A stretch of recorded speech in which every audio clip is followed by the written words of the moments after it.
Leadership, learning and leading is inseparable. You learn every day, especially from the elders. When he was talking about structural adjustment and what happened and everything, it was a learning process for me. If you look at the theme of my campaign, I said that my commitment is to move Nigeria from consumption to production. And you can't talk about production without labor. Labor is the engine of production. Capital and machine can do anything, but labor is what makes it work. And that labor, because it's the greatest contributor to production, has to be properly remunerated. I don't need to tell you how bad things are in this country today. You know it yourself. Is it your wages? Today, Nigerians spend over 100% of their wages in just feeding, if it ever feeds you. So many don't even know where the next meal will come from. They've paid and educated their children from their little savings only for their children to be sitting at home with them because there's no job. These are issues we need to sit down and discuss.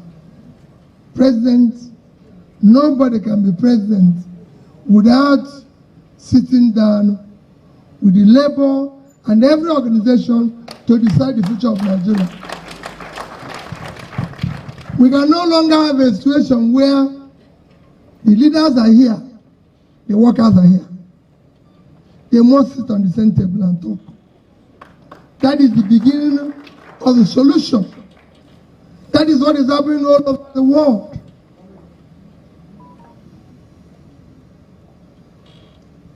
Nigeria is not a producing country. It's not producing anything. The cumulative effect of what we are suffering today is bad leadership. It's a leadership that concentrates on sharing. We have to move from sharing formula to production formula.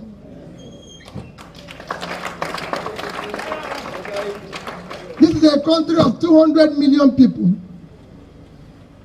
sitting on 923,000 square kilometers of land. They can't feed themselves. They can't export anything. Total Nigerian export last year, including oil, is under $30 billion for 200 population.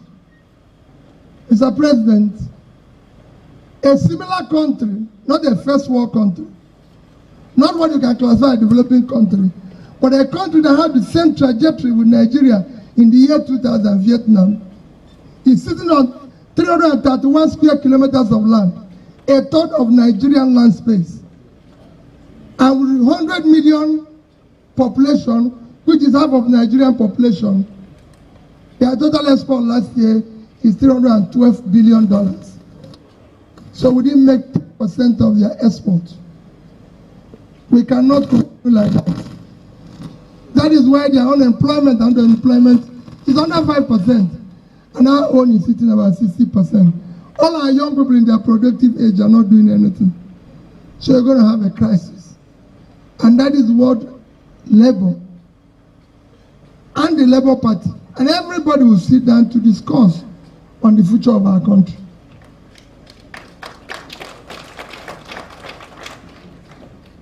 Our elders' father and statesman talked about borrowing. So there's nothing wrong in borrowing. Every country of this world is borrowing. The most celebrated country, America, owes about 100% of its GDP. Number 2 country, China, owes over 50% of their GDP. Number 3 in terms of economy is Japan, owes 230% of its GDP. Even Singapore, that we give as example, over 120% of their GDP. Norway, with the biggest sovereign wealth fund of 1.4 trillion, owes over 50% of their GDP. Is what that makes the difference. If you borrow for consumption, like we've done, you're in problem. If you borrow for production, you're in progress. So we must now make a law that all borrowing must be for production.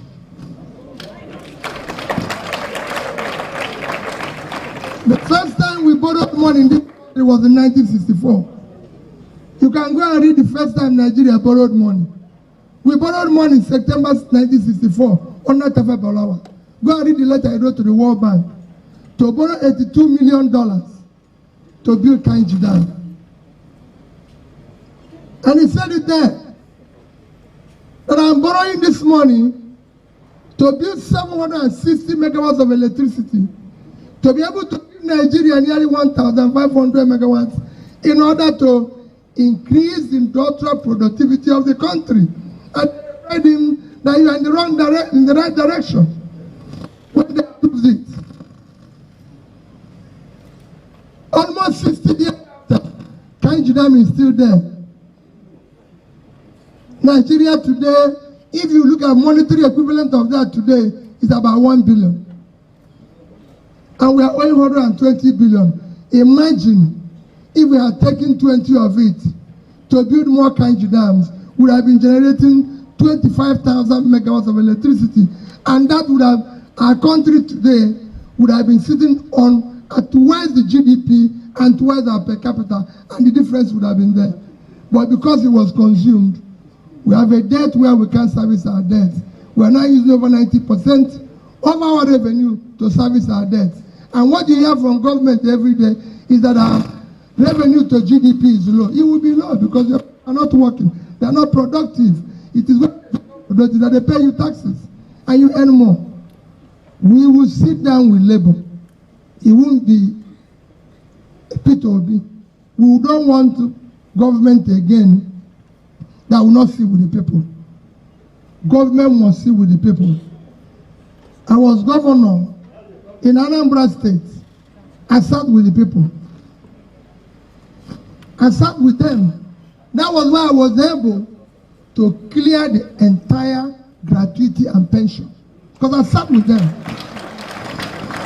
If you go, nobody was owed. For the years I was there, they were being owed 35 billion when I started. And I told them, it is criminal to owe pension and gratuity. You can't owe people old age when they have less opportunity. That is the last time you can't owe them that. And we paid it. We will sit down. Today is for, we've come to honor, and I thank you for honoring us heroes. Because we live in a country where people don't remember anybody. In a country where people don't care about anybody.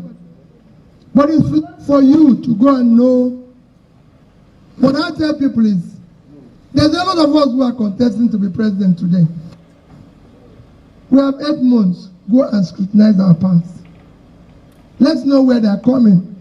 And let nobody come and speak to you through proxy. Let them come in front. So you hear from their mouth. So tell us what they want to do.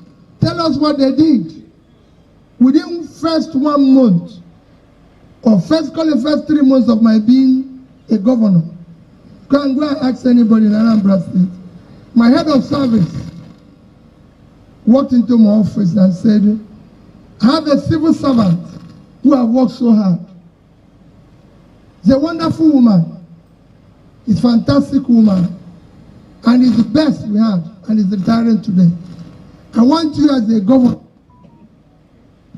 to shake her hand and thank her. Coincidentally to me, I had a commissioner of land, Afuba, who has come in to tell me that he has a wonderful 2,000 piece of land he would like me to have as a governor. And my head of service, Ngozi Melifon, came in with this wonderful civil servant and said to me, he's retiring today. He wants me to shake her hand. And I asked the woman, you're retiring today, so where are you going to go? He said she's going to go home. I said, so where is your house? Do you have a house? She said, no. Do you work for 35 years? Do you have a land given to you by government? They said, no. I told the commissioner, I've been here less than 3 months. this person has put 35 years. This is why this country is not working. This land should go to this woman who has been here for 35 years. That's the only way that woman had land. That's the only way that woman had land. What you hear today is that those of us who are politicians have stolen money that is enough to pay all the gratuities and pension. It has to stop. We must stop it. But that is not, today is not campaign. We will come for campaign. We will promise so you can document it. So it will not be that this person said this and it didn't work. And you can go and ask where I came from. What did he do when he was here? I've been a chairman, I've chaired banks and everything. I worked in that industry, I work with labor. I've worked in government, I work with labor. And labor will tell you my relationship with them, which is critical. But going forward, Nigeria has to be properly negotiated by whoever we are going to hire. We don't want to hire people who come in and start telling us what they saw when they came in. We want them to see everything before they come in. You know, we don't want to hire people again. We don't want to hire anybody again who will start telling us about the past regime. The reason why we want to hire new person is because we don't believe in the past one. So we don't want you to tell us, remind us what they were doing before we hired you. We want you to start solving the problem. And that is what we want to do. And I assure you, that is what we were going to get. I told somebody this morning, go and ask them in Anambra State. Whenever anybody says that, say, God didn't give us eyes behind. He said, do so. So if you know what we are going to do to forward me, my commitment to Nigeria, I'm not going to do it. Those who think about today will miss tomorrow. I want to go to. Thank you for the opportunity. Thank you for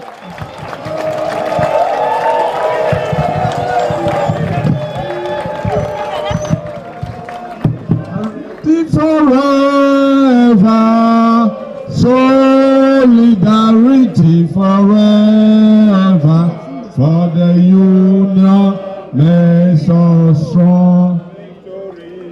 There is victory for us, victory. There is victory for us. In the struggle,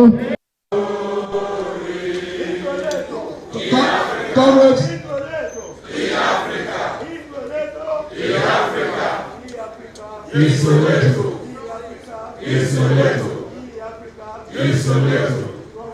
Continue.